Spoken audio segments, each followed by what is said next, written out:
Schecter Guitars, Machine Gun Kelly have just come out with a new signature model called the Razor Blade, and the internet has completely lost their minds. So, in the words of the rap devil and emo overlord himself, let's talk about it. Before we go any further, I just want to remind you guys that if you like this content and if you want to see more of it, feel free to hit that subscribe button and get notified for every new video that I come out with.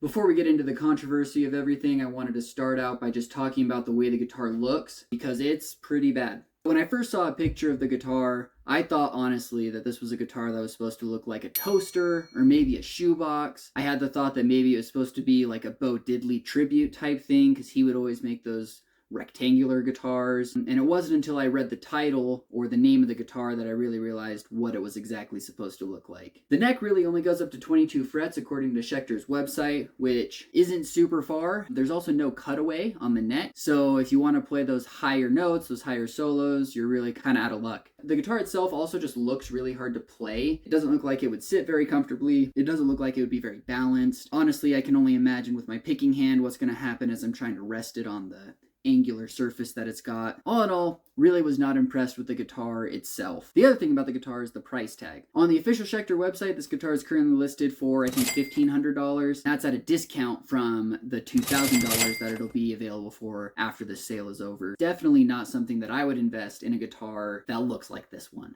Like I said, this guitar does not look like it would be fun to play. For a signature model from Schecter and for the brand, it's not that bad. My only hope would be that for those who do buy this guitar, that it sounds amazing. Schecter's materials, Schecter's hardware, they've always built really good sounding guitars, so as ugly as this one looks, I have no doubt that it's going to sound absolutely amazing once it's plugged in and gets going. Alright, so now that we've talked a little bit about the way the guitar looks, let's talk more about this controversy that's just swept the internet and the guitar community online. So I've watched a couple of videos about how the controversy is going and what people are thinking. I will put a link to some of my favorites down below. Tank the Tech does a great job just kind of running over what the basic issues are at play. He also runs through a lot of clips of MGK talking about the justification he offers. I'll mostly be talking about my personal reaction to the controversy, so if you want to really get it unpacked as far as the details, definitely recommend those videos that I'll put down in the description. The short version is that everyone who's upset about this guitar coming out has really just focused on the idea that it is a guitar shaped like a razor blade, coming out in a scene where self-harm and mental health has been a really big issue. Schecter offered a little bit of an explanation in their promotion of this guitar so far. They've said that razor blade safety pins are symbols that have been around for punk music a long time, and this guitar is a way of paying tribute to that. Machine Gun Kelly has offered his own explanation for why he chose this design. Apparently, this is a callback to a previous controversy he had when Tickets to My Downfall came out about a lyric involving a razor blade in the first song. He offers a little bit of an explanation about how his shaving routine is really beneficial to him. He shaves with a single blade razor because it forces him to be still for a minute. It's interesting to say the least. I would definitely recommend checking out Tank the Tech's video down below. He unpacks it a lot more than I'll be able to today. For my 2 cents, I really don't think that Machine Gun Kelly is trying to encourage people to self-harm. I don't think that a guitar shaped like a razor blade is going to be the catalyst that drives people to go down that path. I really don't think that it's as harmful to the scene as a lot of people on X and other social media platforms have been saying that it is. At the same time, though, I don't think that Machine Gun Kelly was completely unaware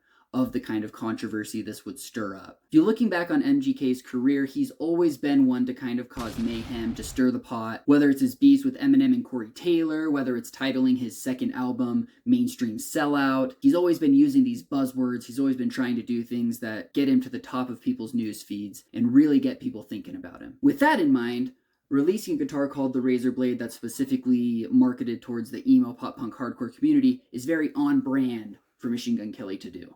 I do think a lot of the backlash and stink coming up from this guitar is because it is a Machine Gun Kelly signature. Tank the Tech mentions in his video that if Dimebag Darrell or even someone else within the scene had come out with a guitar called the Razor Blade that looked like this, there would be a lot less negative backlash, because I think a lot of it just comes from MGK being MGK. People already don't like him. He's already causing up a stink. He already has a pretty abrasive personality as far as I've seen and as far as I'm concerned. I would say part of that might be fair to an extent because, as I said earlier, I do think a lot of his motivation behind making this kind of guitar was to generate generate the publicity around it. I'm not saying that it was purely a publicity stunt or a cash grab, but I am saying that given MGK's reputation, it does seem like something like this for those intents would be likely to happen. I'm not convinced that he's doing it purely as an artistic move the way that he's trying to portray it. So there you go. There are my 2 cents about the MGK controversy surrounding the razor blade guitar. Let me know what you think in the comments below. If you want to see more content like this, especially surrounding guitar and pop punk and those kind of things, definitely drop a like, give me a subscribe. You can also check me out on TikTok and Instagram. Thank you so much for watching, and I'll see you in the next one.